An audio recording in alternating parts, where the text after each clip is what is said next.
April 19th, 1995. I was in 3rd grade. I remember that morning, like when I closed my eyes, I remember everything that I was feeling that day. I was in kindergarten at Elgin Elementary in Elgin, Oklahoma. I'm taking the attendance slip up, and I'm about halfway to the office, and a highway patrol or administrator or somebody had pulled a teacher out of the hallway and had notified her that the federal building, the Murrah building in Oklahoma City, had been bombed, and that's where her husband worked. I was 10 years old. I was in the 4th grade. I remember not really understanding what was going on. I remember my teacher being vividly upset as a 10-year-old when you see your teacher, someone who you look up to and you admire, when you see someone like that break down and cry. It's a sobering moment. I was listening to a news channel on my radio. I was in a feed truck out feeding cattle, and I could take you to that spot right now. And it's probably been 25, 30 years since I've been on that ranch, and I could drive you right to that spot. We left home early that morning and arrived at the Capitol by 8 o'clock because we had an 8:30 meeting with House leadership at the time. Everything was going real smooth. The building shook, and we all thought something blew up in the basement. In life, there's usually a few things that you remember vividly, and it's one of them.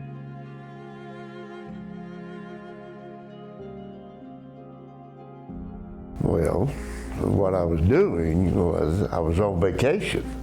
I was turkey hunting. And my wife called me and she said, "You're not gonna believe this." And she said, "The Murrah building's blowed up." And so I left, I come home, and when I got home, I saw my boss coming down the ladder. And he was on our office. Our office is on the 5th floor, and he was the only one that survived, Brian Espy. And so nobody knew who was in the office and who wasn't in the office. So they started calling everybody to find out where they were at. And so anyway, I got in the truck immediately and drove to the city. But 7 of our employees, my friends, died that day. I felt the ground shake in my apartment, 1-bedroom apartment. I was 19 years old.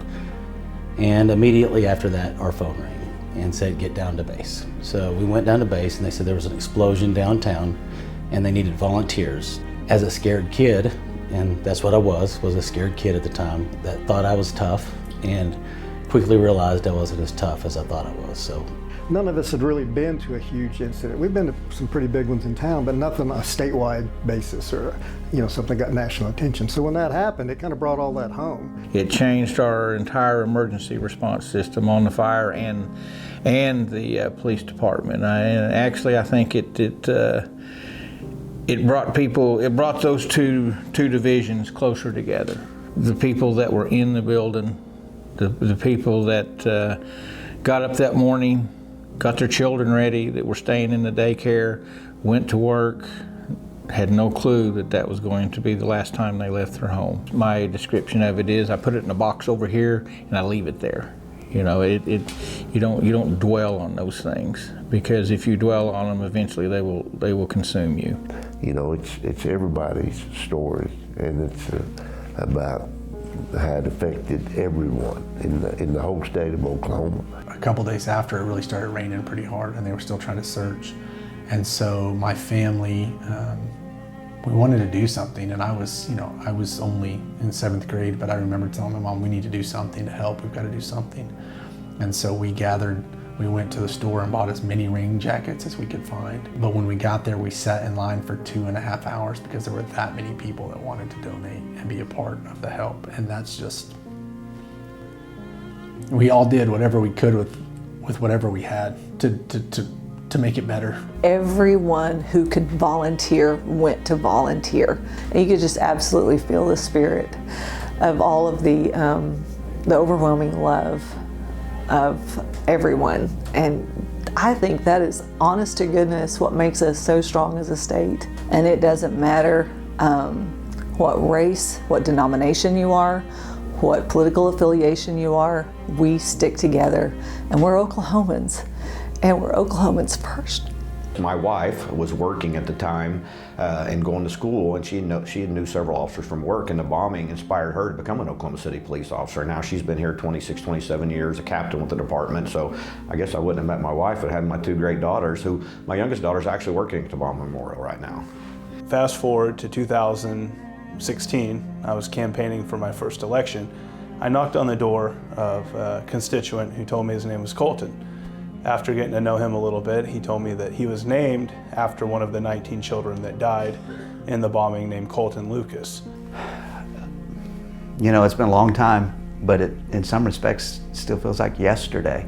I will fight extremism with my dying breath so that it never happens again.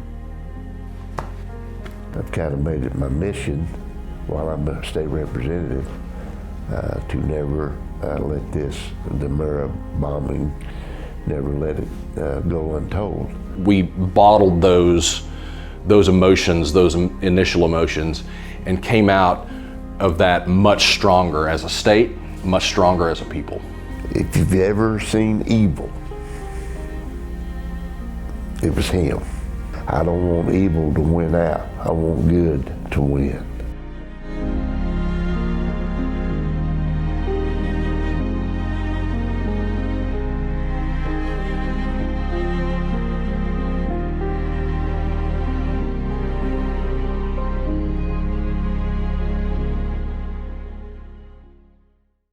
Thank you, Mr. Speaker.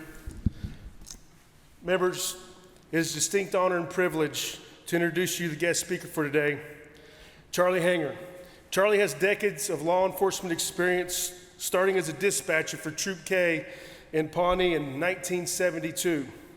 He then became a trooper in 1976, where he served 28 years before retiring in 2005. And in 2005, he ran for sheriff of Noble County, where he served as the sheriff for 15 years, retiring in 2020. On April 19, 1995, Trooper Hanger was on patrol when Oklahoma suffered a devastating blow. This tragic day was stamped in every Oklahoman's mind, and this terrorist attack would change lives forever, some more than others, and today is a pleasure to introduce you a man whose life changed forever. Through tragic events, heroes are made, and to those heroes, they would argue that they were just doing their job and deserve very little, if any, recognition at all. Nonetheless, it is with a little luck and a whole lot of divine intervention that Trooper Hanger's life would change forever when he spotted a yellow 1977 Mercury with no license plate traveling northbound on I-35 around mile marker 202 near the Billings exit. Little did he know that he would soon be face to face with the deadly terrorist, and his next several minutes would be forever engraved in history, and Trooper Hanger would single-handedly allow justice for all the 168 victims and their family. The only man on the planet with this insight is here to share with us the events of that day 28 years ago, and it is my honor that Senator Hall and I introduce you to our friend and constituent, Charlie Hanger.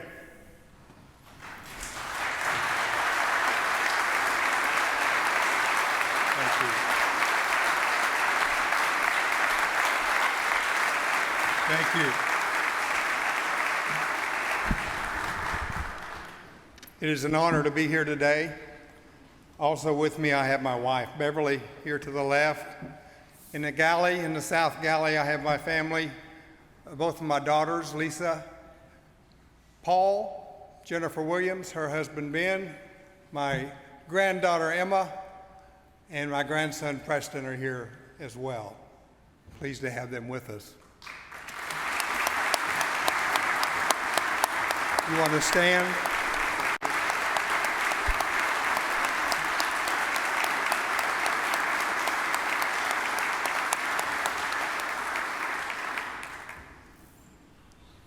April 19th, 1995 will forever be ingrained in our memories. On that particular day, divine intervention definitely was in play. It started early in my shift. I was at the headquarters of the Cimarron Turnpike when I first saw the happenings in Oklahoma City on the television. A few minutes later, I received a radio call to respond to Oklahoma City and receive an assignment at the command post. I begin my travels across US 64 to Interstate 35, running red lights and siren. I get to the interstate and I start south. That is where the divine intervention starts. I don't get a half a mile south and I receive another radio call instructing me to disregard that assignment and to stay in my area on routine patrol. The second part of that divine intervention, because I was preparing to go north to conduct some business from an accident investigation I'd worked a few days before, but I become aware of a motorist that is broken down. Two ladies in a minivan along I-35. One is the wife of an Oklahoma City firefighter. They're having alternator problems. They're aware of what's going on in Oklahoma City. The wife is concerned about what her husband's involvement might be with his duties as a firefighter. They're wanting to get that vehicle repaired and come back to Oklahoma City. I sit there with those ladies until that wrecker arrived, making sure that they were not by themselves, being delayed from my travels up north. And little did I know, but while there, that yellow Mercury that Representative Burns described came by my location. I didn't see it, made no note of it, was not looking for any particular vehicle. The wrecker arrives, and then I proceed on north, and I'm traveling at a rather high rate of speed, trying to get my destination, because I really feel like at some point during my shift, I'm going to be sent to Oklahoma City. I was hearing over the radio they're dispatching unit after unit after unit to the downtown area. Still, I'm not aware of what had occurred there. When I saw the television coverage, I thought maybe a natural gas explosion, possibly a boiler blew up. Never did I envision a bombing. I'm just about a mile from where I'm going to exit off Interstate 35, and I am in the left lane, traveling much faster than the vehicle I'm getting ready to go around in the right lane, which is that old yellow Mercury, and I see there's no license plate on the rear bumper. I actually get ahead of that yellow Mercury before I can slow down, change lanes, and initiate what I thought was just another routine traffic stop. I make that traffic stop. I make contact with the driver. He's a clean-cut looking guy, military-style haircut. He's got dark jeans, military-style boots, and a light windbreaker jacket that was barely zipped up at the bottom. From the beginning, I noticed that this wasn't a normal traffic stop, because when he pulled over, he pulled completely his right two wheels in the grass and the left two wheels left on the shoulder of the roadway. Usually people will crowd right up against that white line, and you have barely enough room to get out and talk to the violator.